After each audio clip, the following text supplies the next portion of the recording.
Welcome to Story Station, episode 32. In this episode, you can listen to 3 Hawaiian stories. The first story is titled Kakoopwas Canoe. Listen to this story about how a chief and his servant traveled far and wide just to build a canoe to satisfy his wife.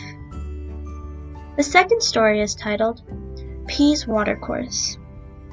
P wants to build a dam on the Waimea River, but he's going to need some help. So he turns to the Menehunes, who are said to be the best craftspeople in all the land. The third story is titled Snaring the Sun.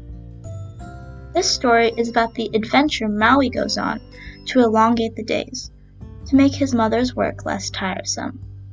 Hope you enjoy it!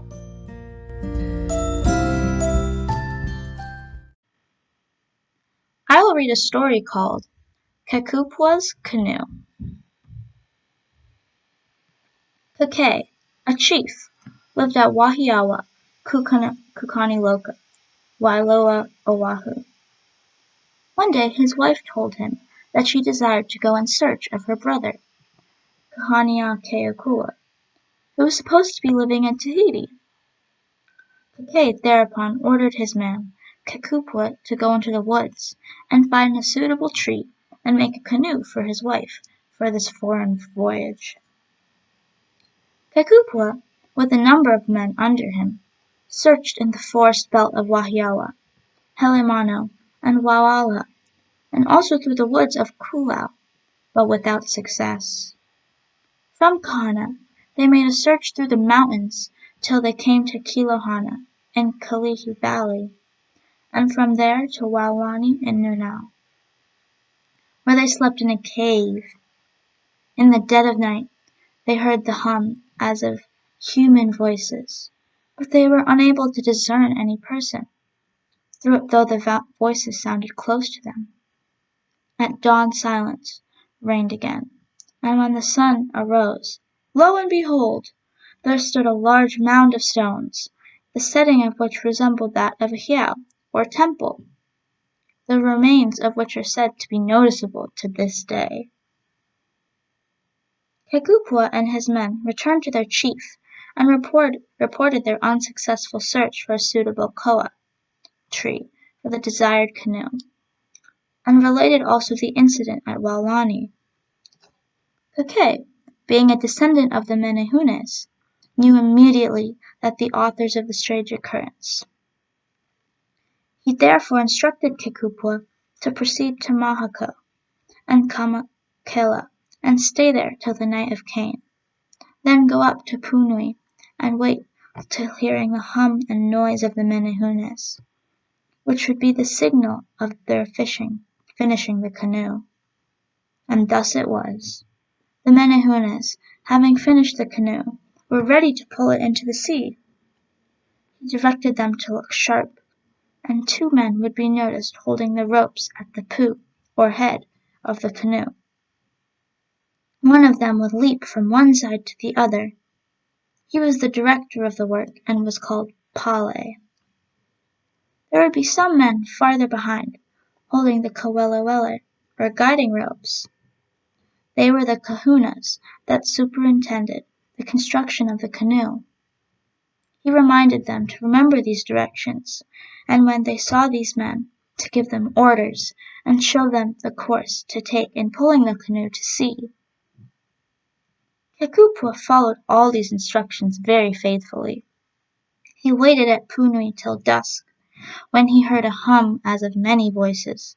Proceeding farther up, near the slope of Alewa, he saw these wonderful people. They were like ordinary human beings, but diminutive. He directed them to pull the canoe along the Ne, or farther side of the Punui stream. By this course, the canoe was brought down as far as Kala, near Waikahalulu, where, when daylight came, they left their burden and returned to Waolani.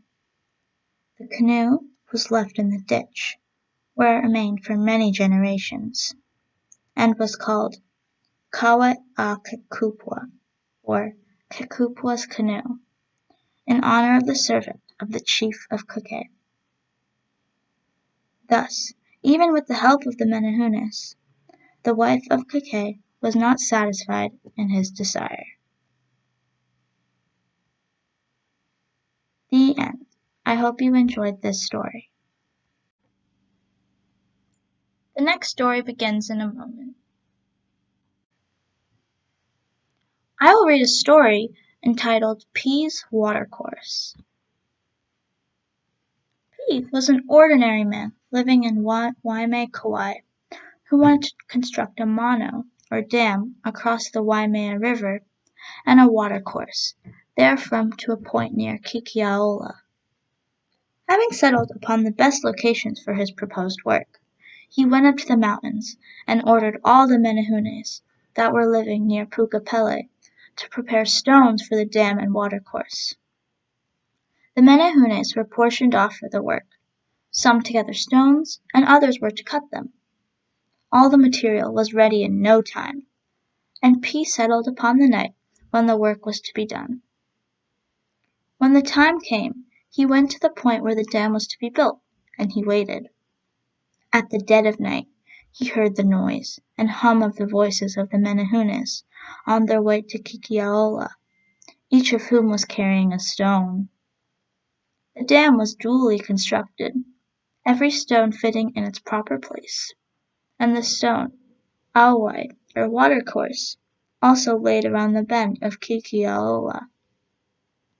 Before the break of day the work was completed, and the water of the Waimea River was turned by the dam into the watercourse on the flat lands of Waimea.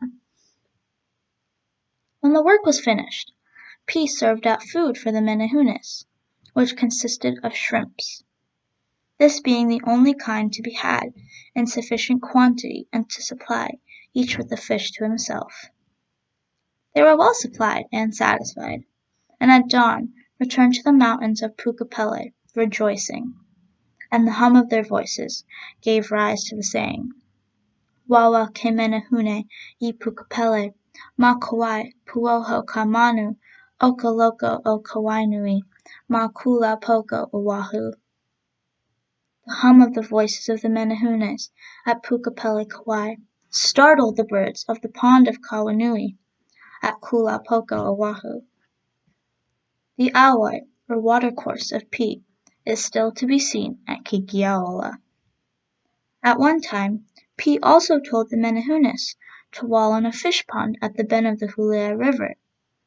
They commenced work toward midnight, but at dawn the walls of the pond were not sufficiently finished to meet, so it was left incomplete, and has remained right there to this day. The end. I hope you enjoyed this story. The next story begins in a moment. I will read a story called Snaring the Sun. Maui was the son of Hinaloe and Hina, and they dwelt at a place called Makalia, above Kahakuloa, on West Maui. Now, his mother Hina made kapas, and as she spread them out to dry, the days were so short that she was put to great trouble and labor in hanging them out and taking them in day after day until they were dry. Maui, seeing this, was filled with pity for her, for the days were so short that no sooner had she got her kapas all spread out to dry that the sun went down, and she had to take them in again.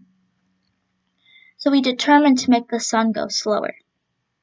First, he went to Wailohi, in Hamakua on East Maui, to observe the motions of the sun. There he saw that it rose toward Hana. Then he went up on Haleakala, and saw that the sun in its course came directly over that mountain. He then went home again, and after a few days he went to a place called Paleoko at Waihi. There he cut down all the coconut trees, and gathered the fiber of the coconut husks in great quantity.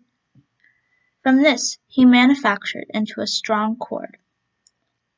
One Momo, seeing this, said tauntingly to him, "Thou wilt never catch the sun. Thou art an idle nobody." Maui answered, "When I conquer my enemy and my desire is attained, I will be your death." So he went up Haleakala again, taking his cord with him. And when the sun arose above where he was stationed, he prepared a noose of the cord, and casting it, snared one of the sun's larger beams and broke it off. And thus he snared and broke off, one after another, all the strong rays of the sun. Then he shouted exultingly, "Thou art my captive, and now I will kill thee for thy going so swiftly." And the sun said, "Let me live, and thou shalt see me go more slowly hereafter. Behold, hast thou not broken off all my strong legs, and left me only the weak ones?" So the agreement was made, and Maui permitted the sun to pursue its course. And from that time on it went more slowly. And that is the reason why the days are longer at one season of the year than at the other. It was this that gave the name to that mountain, which should properly be called Alehekala, sun snarer, and not Haleakala. When Maui returned from this exploit, he went to find Momo, who reviled him. But that individual was not at home. He went on his pursuit till he came upon him at a place called Kauaopilopilo, on the shore, to the eastward of the black rock called Keka, north of Lahaina. Momo dodged him up a hill and down, until at last Maui, growing wroth, leaped upon and slew the fugitive, and the dead body was transformed into a long rock, which is there to this day by the side of the road. The end. I hope you enjoyed this story.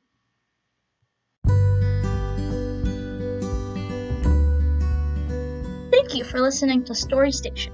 We are adding stories as frequently as possible, so check back often. We would love to hear your feedback and any questions you may have. Thank you.